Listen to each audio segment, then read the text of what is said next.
Program ini sebenarnya setiap tahun sekolah merupakan antara satu agenda sekolah lah yang setiap tahun kita akan buat. Tetapi disebabkan kekangan ataupun ujian yang melanda satu dunia ni, iaitu COVID-19 ni, kita terpaksa buat melalui Google Meet ini. Jadi tak apa, kalau tak boleh buat semua, jangan tinggal semua kan. Betul kan Ustaz? Jadi kita teruskan majlis kita pada pagi ini. Jadi tanpa melengahkan masa lagi, saya menyerahkan majlis ini kepada Ustaz Tisno untuk meneruskan agenda kita pada pagi ini. Falyatafaddal mashkura, insya-Allah. Baiklah tuan-tuan dan puan-puan, tanpa melengahkan masa lagi, insya-Allah kita akan mulakan bacaan Yasin. Kita baca bersama-sama, pastikan tuan-tuan dan puan-puan membaca mengikut tajwid yang betul, tidak terdahulu daripada khalifah dan tidak terkemudian. Kita baca bersama-sama insya-Allah. Moga-moga bacaan Yasin kita diterima oleh Allah Subhanahu wa taala.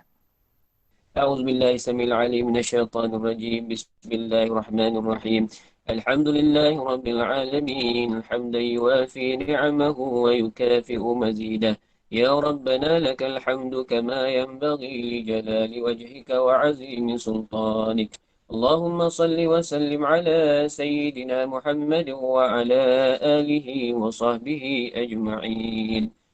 Ya Allah, ya Tuhan kami mohon keampunan-Mu, ya Allah. Kami mohon kerahmatan-Mu, ya Allah. Kami mohon taufik dan hidayah-Mu, ya Allah. Ya Allah, ya Tuhan kami, Kau ampunkanlah dosa kami, dosa kedua ibu bapa kami, dosa anak-anak kami, dosa saudara mara kami, dosa ahli keluarga kami, dosa guru-guru kami, dan dosa semua kaum muslimin dan muslimat. Ya Allah, ya Dzal Jalali wal Ikram, permudahkanlah urusan kami di dunia dan urusan kami di akhirat, ya Allah. Jadikanlah kami manusia yang sentiasa bersyukur kepadamu, ya Allah. Jadikanlah kami manusia yang sentiasa mencintai-Mu, ya Allah. Ya Allah, jadikanlah apa yang kami lakukan ini sebagai suatu amal ibadah yang diterima-Mu, ya Allah. Ya Allah, ya Tuhan kami, ikhlaskanlah hati anak-anak kami untuk mempelajari ilmu-Mu, ya Allah. Tetapkanlah niat di hati mereka agar apa yang mereka lakukan ini semata-mata kerana-Mu, ya Allah. Semata-mata kerana-Mu, ya Allah. Semata-mata kerana-Mu, ya Allah. Ya Allah, ya Allah, ya Rahman, ya Rahim.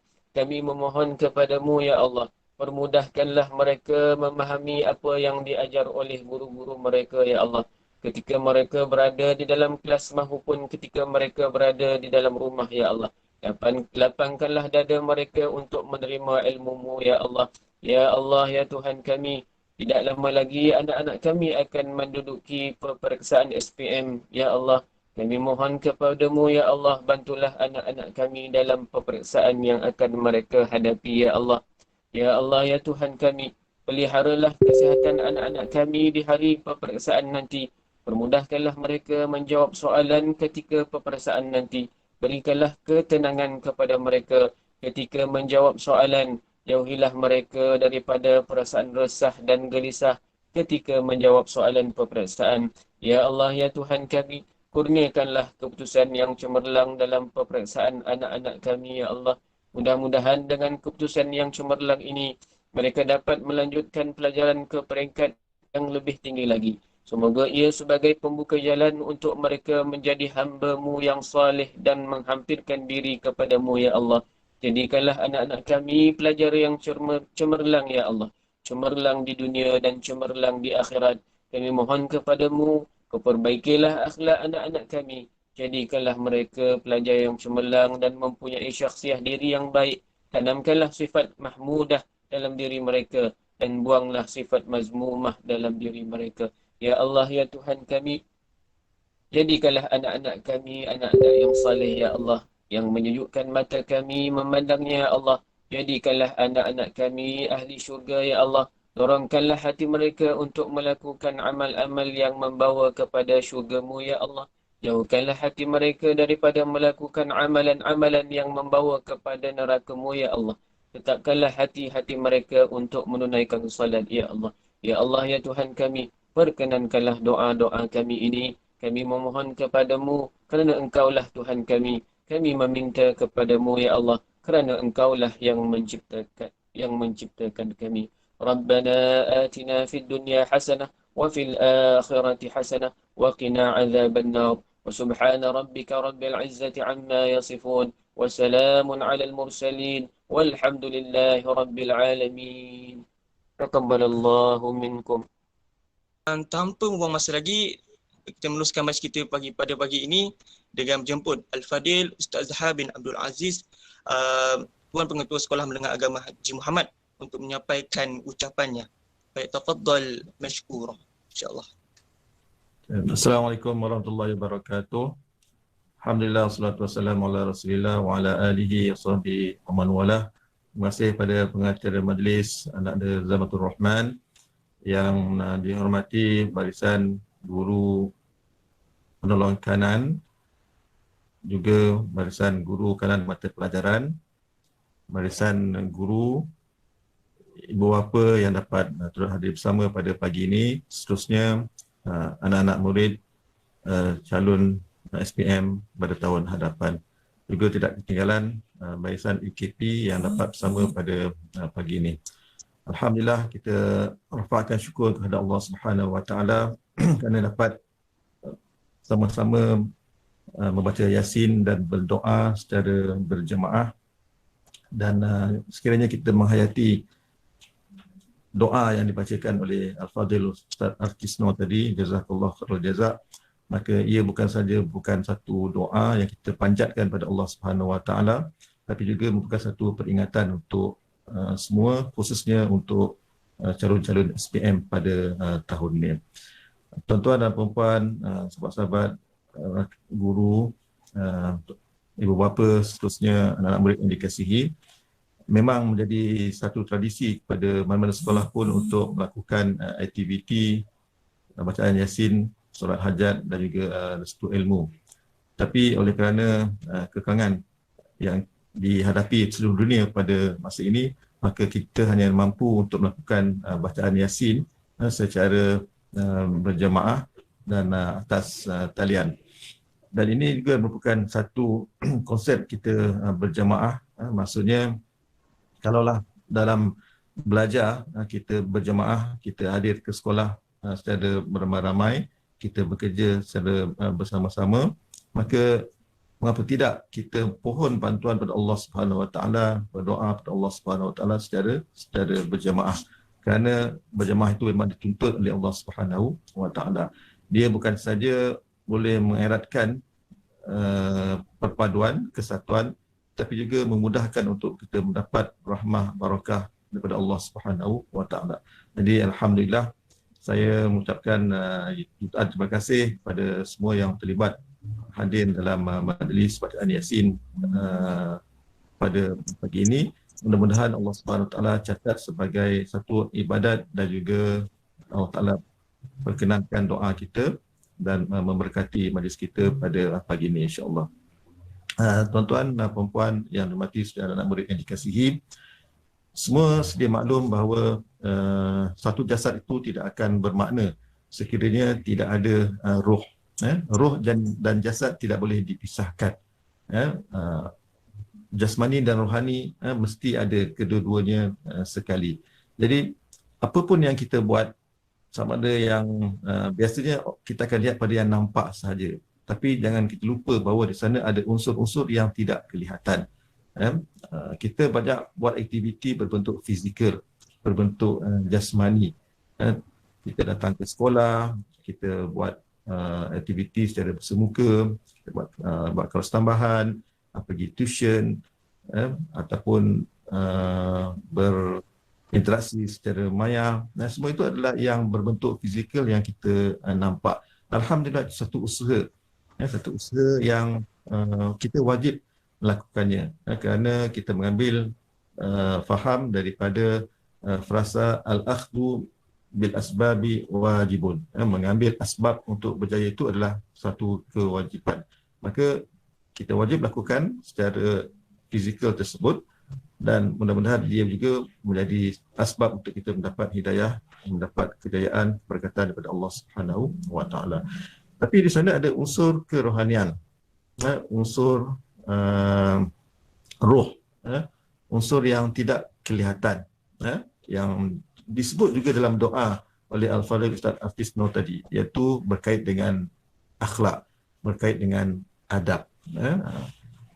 Jadi saya nak sentuh akhlak dan adab ini kerana sesuai juga, selaras dengan motto ataupun tagline Jabatan Pendidikan Negeri Sembilan, anak yang baik lagi cerdik. Jadi kecerdikan kita, anak-anak murid diukur dengan salah satunya dengan kecemerlangan dalam SPM lah, dalam bentuk akademik. Tetapi sebelum daripada itu adalah pentingnya menjadi seorang anak yang baik. Anak yang baik, baik hubungannya sesama rakan, baik hubungannya dengan ibu bapa, juga baik hubungannya dengan guru-guru.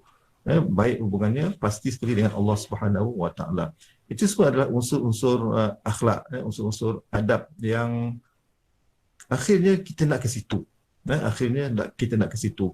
Apalah artinya kalau anak-anak mendapat straight A dalam SPM, banyak A dia, tetapi tidak pandai untuk beradab dengan kedua ibu bapa, tak pandai nak menghormati ibu bapa, tak pandai untuk berinteraksi dengan rakan-rakan, dengan orang tua, apatah lagi dengan guru. Jadi semua A yang diperolehi itu tidak akan dipandang. Memang untuk sambung ke universiti mudah, memang untuk dapat kerja yang baik peluang yang besar, tetapi peluang yang besar, mudah belajar, mudah dapat habuan dunia itu, dia akan hilang apabila kita tidak mendapat keberkatan Allah Subhanahu Wa Taala dan tetan daripada buruknya akhlak kita, kurangnya adab kita sesama rakan, kurangnya adab kita dengan guru, kurangnya adab kita dengan kedua ibu bapa kita. Jadi sempena dengan majlis pada pagi ini, majlis kita ini bacaan Yasin dan juga doa merupakan pelengkap kepada usaha kita. Kita wajib berusaha, kita perlu berdoa minta bantuan Allah Subhanahu Wa Taala. Mana situ ada unsur jasmani, ada unsur rohani. Sehebat mana kita pun jangan lupa unsur-unsur kerohanian tersebut. Dan sesuai dengan era pembelajaran secara atas talian ini, saya berpesan kepada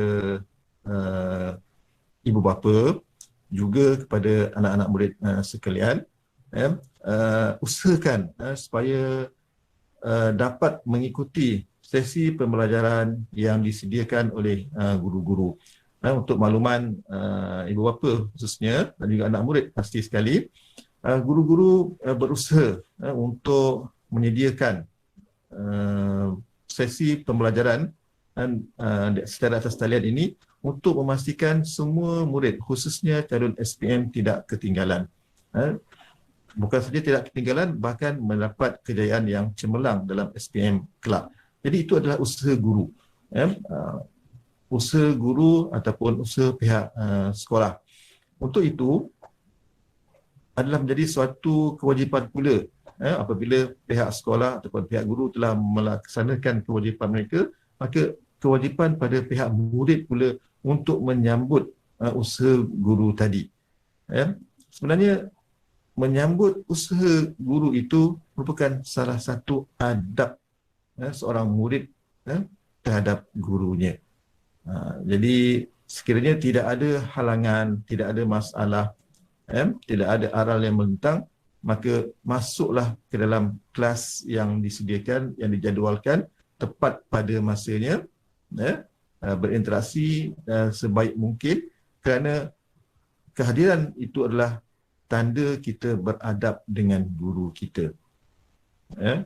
Kehadiran kita, kehadiran kamu dalam kelas yang telah disediakan oleh guru-guru adalah tanda kita ini seorang yang beradab.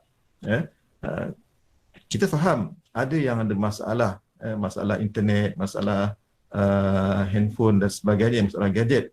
Sekiranya ada masalah, maka adab seorang murid adalah bukannya dia terus tinggalkan majlis itu saja ataupun dia terus ghaib daripada kelas itu saja, tetapi berhubunglah dengan guru tersebut, maklumkan apa masalahnya, minta maaf dan sebagainya. Kenapa? Kerana itulah dia tanda seorang murid yang beradab, bukannya tinggal begitu saja. Dan paling kita bimbang, paling saya sendiri sebagai pengetua mewakili guru-guru adalah kami bimbang sekiranya ketidakhadiran itu terselit dalam hati rasa bongkak, rasa tidak menghormati guru, dengan anggapan bahawa aku boleh belajar sendiri, apa sangatlah sesi pembelajaran bersama guru, aku hebat dan sebagainya. Jadi yang itu yang kita bimbang. Bukan saja dia seorang yang tidak beradab, tapi rasa bongkak, rasa orang kata macam kurang ajar tu telah bertapak, maka itu adalah sangat-sangat bahaya. Kenapa bahaya? Kerana rasa bongkak, rasa takabur, rasa bangga diri itu biasanya kita akan kaitkan dengan perangai iblis. Jadi na'udzubillahi min zalik. Jadi pesanan saya pada anak-anak murid sekalian, saling kuat menguatkan. Kalau tengok ada kawan yang tak masuk kelas, maklumkan pada dia. Hubungi dia, tanya apa masalahnya. Begitu juga pesanan saya pada ibu bapa. Terima kasih banyak pada ibu bapa semua. Saya melihat kehadiran alhamdulillah sangat memuaskan secara angkanya lah, secara angkanya. Tetapi dari segi kualitinya, tuan-tuan dan perempuan lebih maklum adakah anak-anak tuan-tuan dan perempuan ni memang berada sepenuhnya dalam sesi secara atas talian yang dilakukan oleh guru-guru. Jadi kami tak boleh nak pantau. Tuan-tuan dan perempuan lah yang jadi wakil kami yang turut sama berperanan untuk memantau adakah anak-anak turut serta secara aktif di dalam kelas tersebut. Jadi itu saja yang nak saya sampaikan pada pagi ini. Mudah-mudahan doa kita pada pagi ini secara berjamaah diberkati, diperkenankan oleh Allah Subhanahu Wa Taala.